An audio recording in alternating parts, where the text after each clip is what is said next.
Welcome to No Dunks. It's the only basketball pod you'll ever need. I'm Tasmauer. It's the end of the EuroBasket. It's my last time to say. I'm also Tassos Melas. With me, it's the man in the middle, Trey Kirby. Heyo! Heyo! Trey, it's a Sunday. We got lots of sports going on. You got a friggin' football jersey going on. Yeah, luckily there was a good basketball game happening to save me from the misery of the Chicago Bears season going down the drain by the end of week 2. Once again, the Fell For It Award. That's a great time to be a Bears fan when it's the off season. Then once the season actually starts, it's over pretty quickly. Yeah, there's so many other things to distract you. Thankfully, we got the WNBA playoffs going on, and then we got a freaking great gold medal game. We'll get to that bronze medal for the Greeks in a sec, there's no doubt.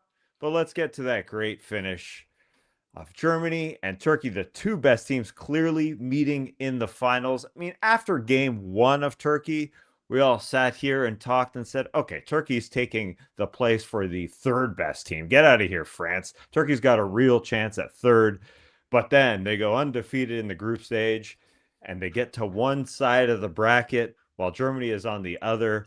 Perfect lineup for the two best teams. And this thing goes down to the wire, Trey, where Germany just ekes it out in a close one. Yeah, this was a classic basketball match that we got to witness today. Tassos Malas. 8-0 both teams coming in. Came down to basically the last minute. Schroder hitting 2 great shots. First, the lefty finger roll high off the glass, and then the smooth midi jumper to really ice things. In between, I guess there was a little chance for Alperen Şengün to put the ball in the basket. Think he probably regrets that one. A little bit different end game if that one goes down. But Germany won the same way that they won every knockout round game, I feel like. Played okay through 3 quarters. Yeah. Okay, the first half of the fourth quarter, and then turned it on. Obst, of course, hitting a big 3. Bonga hitting a big 3. Daniel Theis playing a terrible game, only to knock down a big 3 for Germany as well. They had moments where they looked good, and then they had moments where they looked great. The poise came through. This is an experienced team. They pulled off the win. Awesome game. Yeah, you mentioned those few plays where Turkey's paying attention to everyone on the other side of the floor. So 2:19 left. Isaac Bonga has a lane. Huge dunk. Then their next possession, as you said, Theis didn't hit a basket all game. And when 1:49 left, he's got all the room for a 3. He lines it up and makes it. And then you mentioned the Schroder finish. 2 great ones. That one with 1:15 left. That beautiful left-hand finger roll over Şengün, who was kind of blocked off by Theis a little bit, who's saying, get out of the way. Şengün complained. Did he have any reason to complain for a pick foul? Or can you even call that at that time of the game when literally it was just Theis saying, get the heck out of the way kind of thing?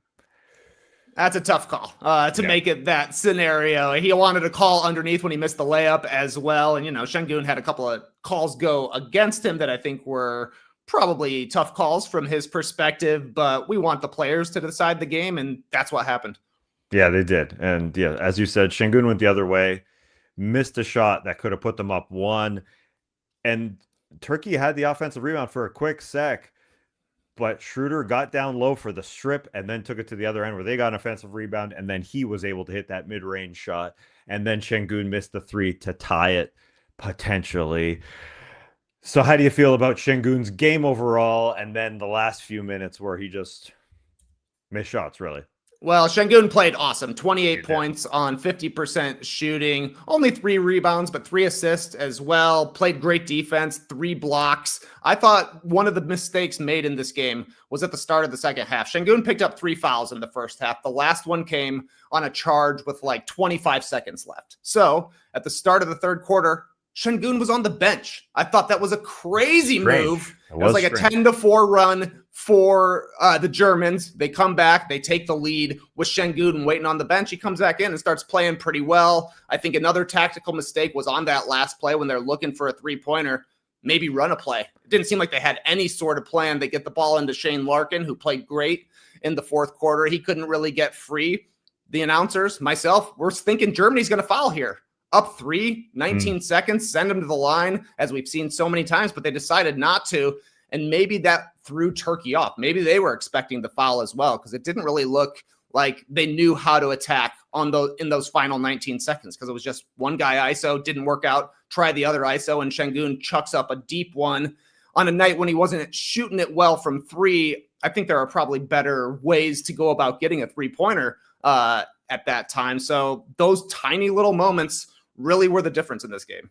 Yeah, I was confused why Şengün was sitting the first 2 minutes and 35 seconds of the second half. This is the last game. Yes, he does have 3 fouls, but that was strange.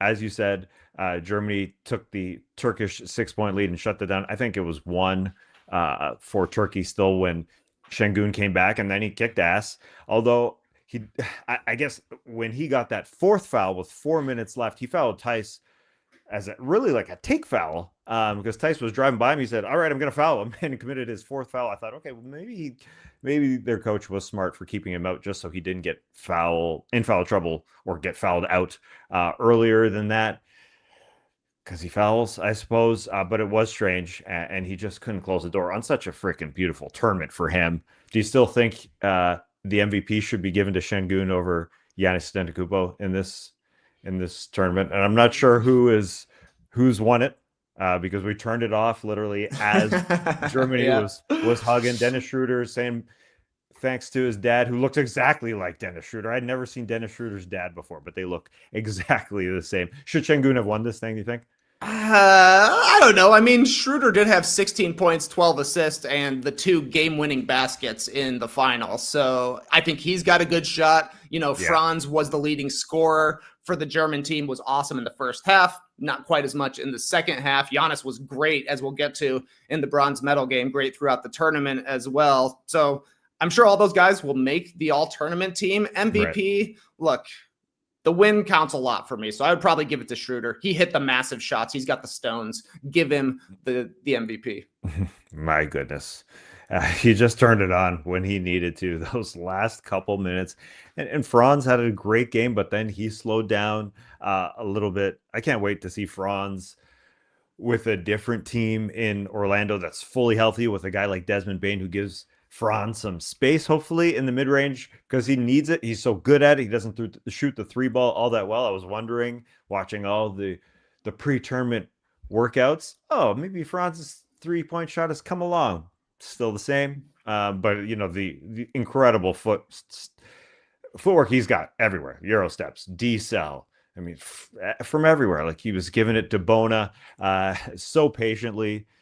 So he looked great throughout this tournament. That was fun. They just had so many freaking weapons that came down to literally 2 shots. Yeah, exactly right. Franz, I'm with you. I don't really think the shooting's going to come around. Shot 30% from 3 the past 2 seasons. He was basically 30% in EuroBasket. That's okay. He can do everything else, and maybe the 3-pointer will come along further down the path of his career. Sounds weird, but I see some Shai Gilgeous-Alexander in his game. The way he controls his body, the way he's able to change directions while maintaining speed and changing pace. He's got every single finish in the book, right hand and left hand, great balance. They're obviously different players, but the craft that they have when they get in the lane is very similar. When you're talking about 2-way wings in the NBA, there's not a lot better than Franz Wagner. And when he's playing in EuroBasket, when he's one of the top 2 guys on his team, when he's one of the best athletes on the court, he looks even better. Yeah. And again, those last few minutes when Schroder got that incredible steal in the backcourt. What a steal to get Shane Larkin, just a clean steal. And then he gets the ball and he just sort of leads Franz Wagner ahead, but it's way too far ahead of him. So he gives Turkey the ball. Then Franz got hit with a charge. That was a questionable call. There's a couple of questionable charge calls in that game. And I thought just watching Şengün do his thing with the beautiful spin fake that he pulled out in this one. He was giving it to Theis. See you later. You hit the bench. He still gave it to Timon. I thought this was Turkey's game at the end. But the guy that you said should be coming to the NBA, Isaac Bonga, I mean, he came through big with those threes. It's talking about guys who shoot the threes. He hasn't really improved a ton going to Europe. He was 30% in the NBA. He has improved. He's sort of an average guy playing in Europe, like 36% playing in the Euro League. But man, when they needed him, when all the attention's on the other side of the floor, Isaac Bonga coming through. Yeah, Bonga was great in this game. 20 points, 5 boards, 3 assists, and like you mentioned, 4 of 4 from three. He was really the guy that got the game going for Germany because it was a 13-2 start for Turkey. I think they made their first 5 shots. Germany just looked out of sorts, but Bonga was in, and he went on a little run of his own right at the beginning of the first quarter, got them back on track. He picked up his second foul really early too, 7 minutes left, but he was just consistent all night, and I think that's why this game was so good. Every support player for both teams, it felt like, played really well. Tristan da Silva was great in this game with 13 points in the second and third quarter. He looked really, really good. Cedi Osman shot the ball incredibly well for the Turkish side. Hazer and Sipahi, I thought, did a great job keeping Schroder under wraps from a scoring perspective. I think they had him at 3 for 9 shooting through the game until those last 2 incredible shots by Schroder to put them over the top. Now, he was playmaking, so he was doing his thing as well until they needed him to score. Larkin played great. He was kind of the key for Turkey's offense, I thought, in the end of the third quarter into the fourth with his drives, just giving them a little bit more sauce. Adem Bona played awesome in this game, got his jersey tore off. We got to see his nipple, sexy stuff. It just looked like a great game from both sides. Considering the pressure of the moment, both of these teams looking to win a gold medal, I thought great performances basically up and down on both rosters.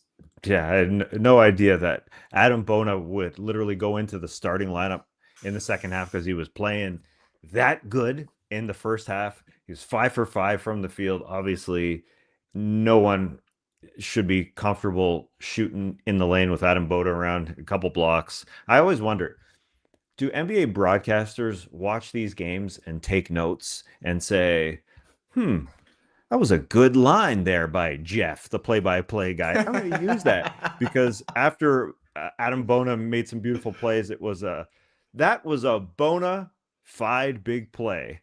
A quick one there. I liked it. So Kate Scott maybe taking notes in Philadelphia.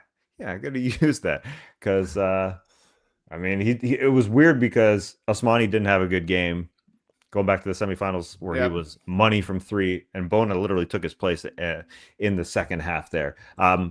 There's so much to talk about in this game. I think Skeets just gave us the all-tournament team that we'll show you here on YouTube. There it is. It is those guys you mentioned, obviously, Giannis and Şengün, along with Franz in your front court, if you call it those 3. And then in the backcourt, it's Schroder and Luka.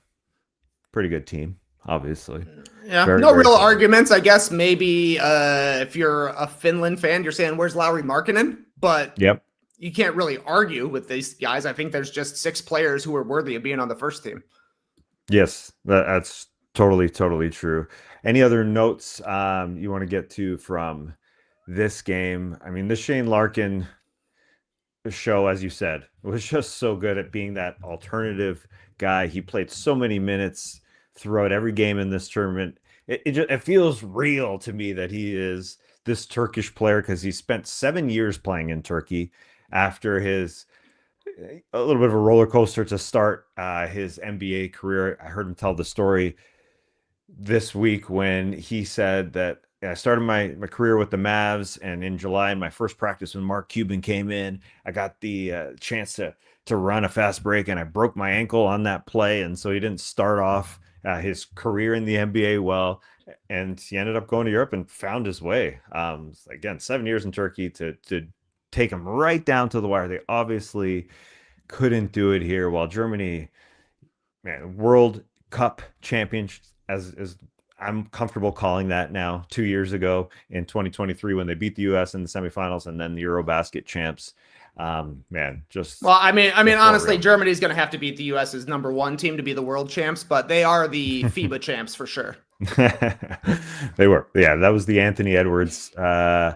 Didn't really do it under Steve Kerr as their #1 guy. Just didn't finish the job against Germany. And Gordy Herbert, who was the head coach for Germany, used to be that Canadian player legend, played in '84. I think he played Jordan in the '84 Olympics. But anything else here from a great game? Cedi Osman was also Osman. He played every single minute in this game, and he was sort of the Franz stopper to start this game. And I thought he was doing a pretty good job. They matched up pretty well, but FIBA Cedi is a different Cedi.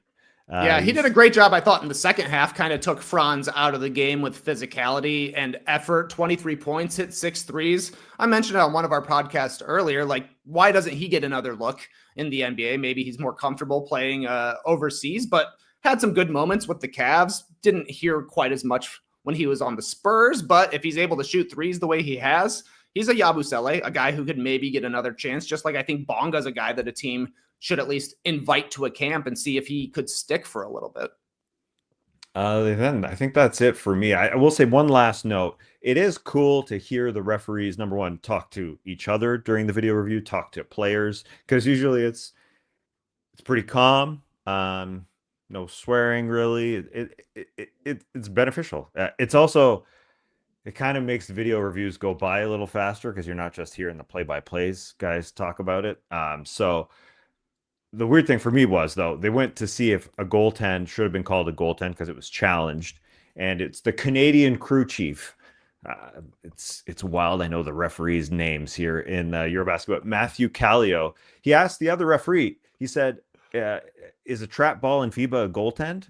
Like a trap ball, like you hit it as the ball hits the glass? Like shouldn't he know that? Shouldn't he Yeah. know?"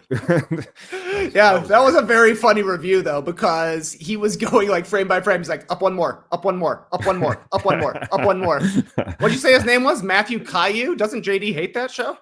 Yeah, I'm not sure how his last name is pronounced, but I think it's Callio. Okay. Middle Okay. name Lee, spelt like our Lee Ellis. So that was that was the only weird. There's Lee Ellis. If you're with us here on the stream team, got to pull up the screenshot of Lee having a sip of wine. Right, that was him Just having having a some white sip like wine. the Germans are right now. Schroder threw the ball off Şengün's backside, big Oh, target, and Mike said, the old butt inbound, Jeff, just like you do on the pickup courts in North Carolina. They were fired up to see that. That was a great play by Schroder, though, because usually when you throw it off a guy's butt, you're looking to score right away. It was an assist, though, for him. That was like Wayne Gretzky style, I thought. yeah. Right under the Turkish basket. Bang. That worked out well. Here's a note. Germany joins the Soviet Union, Yugoslavia, and Spain as the only nations to hold both crowns of the World Cup and EuroBasket at the same time. So, Trey, are they worthy of having the World Cup, even though they beat Well, I don't know. Was one not of the every A time was one of player? the did that include the 1972 Olympics when they stole the gold medal from the United States? I could sense the my Bears suck, so I got to be mad today. I hear you. I hear you. I can't wait for. Hey, look, everybody's got a great chance in 2028. We'll see if they're able to actually pull it off. Yeah, no, Not since 2004. yeah. It is interesting to see 2028. What will the Americans pull out? I mean, who's playing for them? The guys who saved the day last year in 2024 against France. Steph, LeBron, mostly Steph. I mean, will they be playing, and what are they going to do out there? Yeah, these tournaments are just super duper fun, even down to the bronze medal game. Let's get to that. Greece taking care of Finland. Woo! How about that, Trey? How about Greece winning in Finland in a very, very, very close game at the end of this? What a wild Did day. they take care of them? Because what was this, like a 14-point game with 3 minutes left, and somehow it came down to the Finnish team missing a free throw that would have tied, and then the guy got the offensive rebound and missed the putback that could have won the game. Yeah. For Finland, I think Greece kind of squeaked by in this one, maybe took their foot off the gas a little bit, but Giannis was incredible. Once again, 30 points, 17 boards, 6 assists. He did have a big bucket to put him up by 4 points late in this one. And then a really cool interview with him afterwards where he said coming in third in the EuroBasket championship is the greatest accomplishment in his life, while also referencing the fact, yeah, I know I won the NBA championship, but this means a lot more to me. You're right. Greece may have taken their foot off the gas a little bit, but they also may have taken their foot off the floor. An okay segue because Giannis kind of got pushed on that offensive rebound there that Finland got to be able to win because they're literally down 3 points, and Elias Feltonen goes to the line to hit 3 free throws, hits one, hits two. The camera cuts to the Finnish president who's in attendance. And then he misses the next one. Giannis was going up for it. He gets a little shove in the back by Jantonen. He slips to the floor, and Jantonen misses a bunny of a shot. So, yes, Greece seals it there at the end with Giannis going to the free throw line. But yeah, it's obviously a big win for Giannis, never having won a medal. The Greek team really hasn't been good since they had all the old guys again, who were a lot of them in attendance. Diamantidis, Papaloukas, the good guys. They hadn't won a medal since 2009, so Giannis hadn't won one. No, Antetokounmpo had won one, so this was monstrous. 17 boards. It was funny at the end. His kids were kind of over the barrier there, and they just start coming in. Here comes kid number one. Here comes kid number two. How many kids is this guy bringing in? He brought three of his children in. Who they just absolutely were crying and loving it. And Giannis, the post game was absolutely, just tears running down his face. Even got asked about Alperen Şengün and what Alperen Şengün said, that Giannis wasn't a great passer. And Giannis took that in stride and said, check my YouTubes, man. I'm a pretty good passer. Just a fun game that they got Giannis going in transition to start, which is a little easier against Finland than it is against monster teams like Turkey and Lithuania that he played his last two games. But I thought the Greeks just did a better job of giving it to him a little bit more like they should have against Turkey. And so we saw full-on Giannis in this game, just like we have this whole tournament. Yeah, 30 points for Giannis. Only 9 of 11 from the field because he went to the free throw line a ton of times. But shout out to Giannis, 12 of 16 at the line. Not mad at that. I have to imagine, though, the Greek team is going to look nice in 2045 when all of Giannis's kids are grown up. unless they play for the United States, where I'm sure they were born. Yep. Yeah, man. They could maybe they could run out of 5. I think he's got 2 boys and 2 girls. It was good to see. Speaking of Americans, Tyler Dorsey was freaking awesome for the Greeks. He had his hair flowing in this game. Let it go, let it fly, just like he was letting those threes fly. 3 threes in the first quarter, 5 threes overall, 20 points. He's had 2 games where he had 20 or more. So this is a big win for Tyler Dorsey. He just looked really good out there.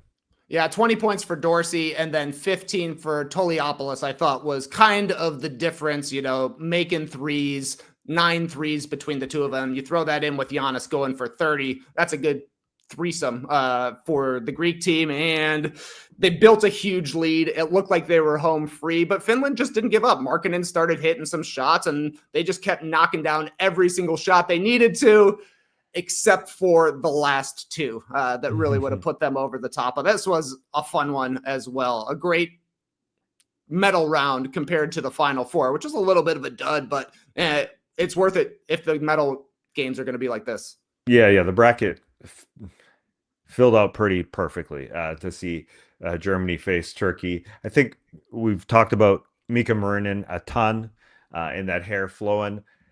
This got to be the guy who had the least impactful series, but the most talked about guy for a least impactful type of entire tournament. I mean, he was good, and the entire team was really good, and there were games when some of them came on and some of them didn't have great games. But Marinin, I thought he was neutralized pretty well by the athletic Greek. Samudarov was a nice little matchup for him in the second half, but Marinin making a name for himself. I mean, he could be stateside not too long from now. I don't know when, but he's got. Jeff gave him a nickname. Jeff gave him a nickname in this one. Did he? Yeah, called him the Finnish Freak, which that's going to stick. Absolutely. And then I saw that the EuroBasket X was like, don't forget, he has school tomorrow.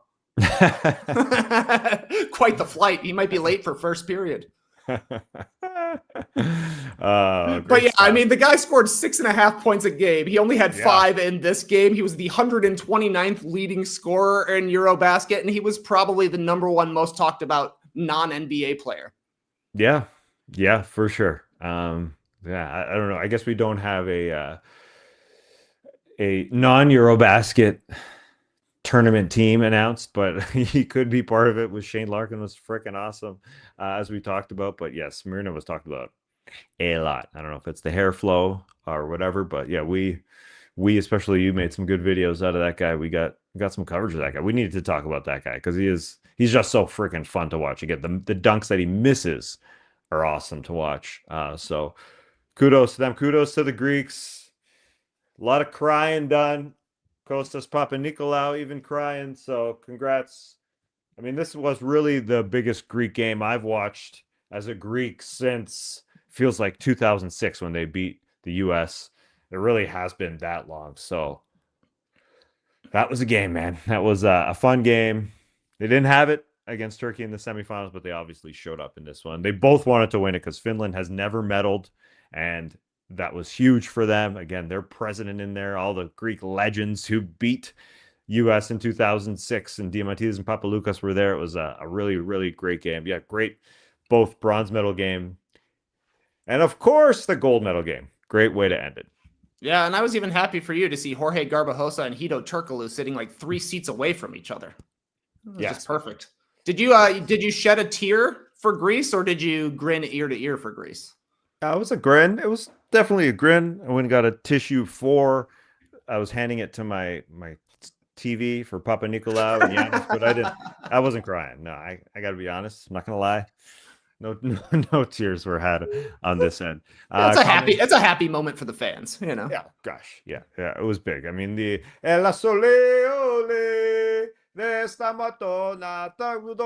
hearing that in the crowd, very, very fun. They brought it against the Wolf Pack of the Finn fans. That's what they were calling them, right?